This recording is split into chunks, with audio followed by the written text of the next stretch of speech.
जय हिंद दोस्तों। आज बात करने जा रहे हैं वर्ल्ड ट्रेड रूट के बारे में, जो यूरोप और एशिया के बीच में कनेक्टिविटी प्रोवाइड करता था। आज से नहीं, प्राचीन काल में भी था ये। जैसे समय समय पे अलग अलग एम्पायर आए, जैसे ओटोमन एम्पायर आए। ओटोमन एम्पायर में भी इस ट्रेड रूट पर कब्जा करना चाहता था।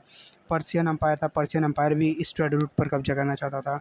यूएसएसआर था, यूएसएसआर भी इस पर अपना एक समय था कब्जा करना चाहता था। मंगोल एम्पायर का समय था, वो भी अपना इस ट्रेड रूट पर कब्जा करना चाहता था।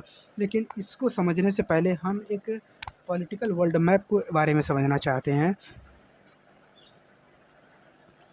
देखिए, ये है पॉलिटिकल वर्ल्ड मैप, जो कि पूरे वर्ल्ड को 7 कॉन्टिनेंट 5 ओशियन में डिवाइड किया गया है। वो सबसे पहला कॉन्टिनेंट कौन सा है? North America, south America, Africa, Europe, Asia, Australia, Antarctica. ये 7 कॉन्टिनेंट है। और इन 7 कॉन्टिनेंट में एक ऐसा कॉन्टिनेंट है जहाँ के कुछ देश ने पूरे विश्व पर अपनी कॉलोनी बना लिए थे, एक समय था। लेकिन उससे पहले मैं आपको एक बात बताना चाहता हूँ कि आखिर में ये यूरोप अपनी जो इकोनॉमी डेवलप कैसे करता था बाकी अलग कॉन्टिनेंट की इस्तेमाल करके। आइए चलिए एक डायग्राम से समझते हैं। चलिए इस डायग्राम से समझते हैं। यूरोप जो है, यूरोप अफ्रीका जाता था और अफ्रीका से स्लेव को उठाता था और उस स्लेव को नॉर्थ अमेरिका लेकर जाता था। और नॉर्थ अमेरिका में बहुत से मिनरल्स और रिसोर्सेज पाए जाते थे। उस मिनरल्स और रिसोर्सेज के रॉ मटेरियल को वो एक्सट्रैक्ट करवाता था और उस रॉ मटेरियल को वो एशिया भेजता था, क्योंकि एशिया में उसकी बहुत सारी कॉलोनी थी, तो वहाँ पे मैन्युफैक्चरिंग इंडस्ट्री थी और उस रॉ मटेरियल को वो गुड में कन्वर्ट करवाता था। और वो जब गुड तैयार हो जाता था, यानी कि जब रॉ मटेरियल को वो गुड में कन्वर्ट करता था, तो वो उस गुड को यूरोप भेजता था, अफ्रीका भेजता था और साउथ अमेरिका भेजता था, जिससे कि वो बहुत सारे पैसे, वो इस तरह बहुत से पैसे कमाए और उन्होंने अपनी इकोनॉमी बूस्ट किए। फिर अब बात करते हैं आखिर में यूरोप एशिया आता क्यों था। उसके पीछे का एक रीज़न है।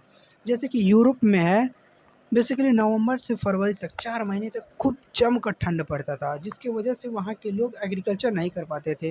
और फिर एग्रीकल्चर नहीं करते थे तो लोग वहाँ के एनिमल हंटिंग के लिए जाते थे। जब एनिमल हंटिंग के लिए जाते थे तो वहाँ पे लोग एनिमल को जब हंट करके लाते थे तो उसके स्किन से वहाँ के लेदर के प्रोडक्ट बनाते थे और उसे बेचते थे। और फिर उसके फ्लैश को, जो एनिमल के फ्लैश को ब्लैक पीपर से वो कोट कर देते थे और फिर आइस का गड्ढा, आइस वहाँ जमा रहता था, आइस का वो गड्ढा खोदते थे और फिर उस आइस के गड्ढे में उस फ्लैश को रख देते थे और फिर उसको ढक देते थे। और वो ब्लैक पीपर जो पीपर तो था, वो एक नेचुरल प्रिजर्वेटिव की तरह काम करता था और फिर ये पूरे प्रोसेस एक रेफ्रिजरेटर की तरह काम करता था।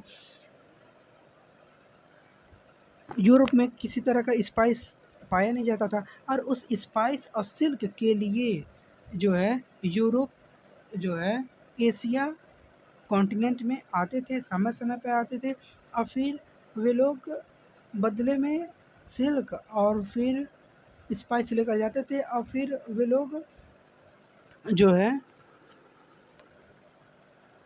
गोल्ड लेकर आते थे, स्पाइस और सिल्क लेकर जाते थे। अब आइए हम देखते हैं कि वो ट्रेड रूट के बारे में। बेसिकली ये ट्रेड रूट जो होता है, 4 ट्रेड रूट हैं। अगर ये 4 ट्रेड रूट अगर आपको अच्छे से समझ में आ गया तो समझ लीजिए जियोपॉलिटिक्स, जो इंटरनेशनल रिलेशन जो है, आपको बढ़िया से समझ में आएगा। हिस्ट्री आपको बढ़िया से समझ में आएगा कि वेस्ट जो है ईस्ट आते क्यों थे और फिर कौन सा राजा किस जगह पे कब्जा क्यों करना चाहता था। आइए चलिए देखते हैं। यहाँ पे 4 रूट है। सबसे पहला ट्रेड रूट ये है, ये एक पहला ट्रेड रूट है। चाइना, चाइना और यूरोप, इसको बोलते हैं रूट ए, इसको रूट ए बोलते हैं। ये चाइना से स्टार्ट होता था, ईरान आता था और ईरान से सऊदी अरबिया, सऊदी अरबिया से यूरोप। यहाँ तक समझ में आया ना। फिर दूसरा रूट, रूट बी जो था यहाँ से यहाँ तक्षशिला से स्टार्ट होता था और फिर इंडो चाइना जाके वो एंड होता था। तक्षशिला से स्टार्ट होता था उज्जैन, और फिर उज्जैन से ताम्रलिप्ति, ताम्रलिप्ति से इंडो चाइना। ये रूट ए है, ये रूट बी है। ये कहाँ कहाँ से होता था? रूट ए जो है चाइना से ईरान, ईरान से सऊदी अरबिया, सऊदी अरबिया से यूरोप। इसको हम लोग सिल्क रूट बोलते थे, क्योंकि वहाँ पे उस समय सिल्क चाइना से यूरोप सप्लाई होता था, इसलिए उसी के नाम पे वहाँ पे सिल्क रूट दे दिया गया। और फिर रूट बी जो है ईरान से तक्षशिला, तक्षशिला से उज्जैन, उज्जैन से ताम्रलिप्ति, ताम्रलिप्ति से इंडो चाइना। यहाँ से क्लियर हो गया ना। और फिर यहाँ पे अब देखते हैं इंडो चाइना कितना इम्पोर्टेंट है। यहाँ पे यहाँ आता है south east Asia. South east Asia में कुछ कंट्री पाए जाते हैं, इंडोनेशिया और मलेशिया। ये बेसिकली जो है स्पाइस यहाँ पे बहुत ज़्यादा मिलता था। और फिर वो स्पाइस जो है इंडो चाइना जाता था, और फिर इंडो चाइना से चाइना जाता था, और चाइना से सिल्क जाता था। बेसिकली ये जो था इसको हम लोग बोलते थे गोल्डन लैंड, इसलिए क्योंकि बदले में गोल्ड आता था, और फिर सिल्क, और फिर स्पाइस जो है इंडोनेशिया, मलेशिया से और चाइना से जाता था। अब आते हैं रूट सी के बारे में। जो रूट सी है उज्जैन से साउथ इंडिया की तरफ जाता था। रूट सी जो है इसको गोल्डन आइसलैंड बोलते हैं। और फिर साउथ इंडिया इतना इम्पोर्टेंट क्यों था उस समय के लिए? क्योंकि साउथ इंडिया में रिजर्वायर ऑफ स्पीसीज माना जाता है। अली बाबा का गुफा उसे कहा जाता था। और फिर दूसरी बड़ी बात ये है कि साउथ इंडिया जो है श्रीलंका और साउथ ईस्ट एशिया से कनेक्टिविटी प्रोवाइड करता है। यह भी एक और रीज़न है कि ये जो जितने रूलर थे वो साउथ इंडिया आते थे। वहाँ से सबसे मेजर रीज़न यही है कि यहाँ पे रिजर्वायर बहुत ज़्यादा है मिनरल का, और फिर स्पाइस का, और भी जो चीज़ें हैं। और फिर चौथा रूट जो है रूट डी स्टार्ट होता है इंडो चाइना से ताम्रलिप्ति, ताम्रलिप्ति से उज्जैन, उज्जैन से गुजरात, गुजरात से पर्शियन गल्फ़, पर्शियन गल्फ़ से ईरान, ईरान से वेस्ट एशिया, वेस्ट एशिया से यूरोप। बेसिकली ये जो रूट डी है, रूट डी को हम लोग मैरीटाइम सिल्क रूट भी बोलते हैं।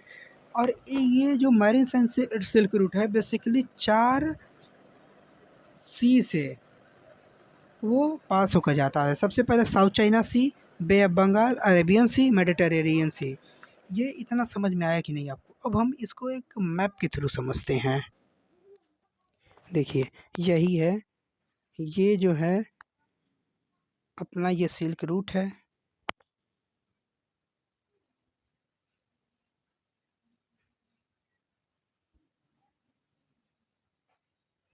ये सिल्क रूट है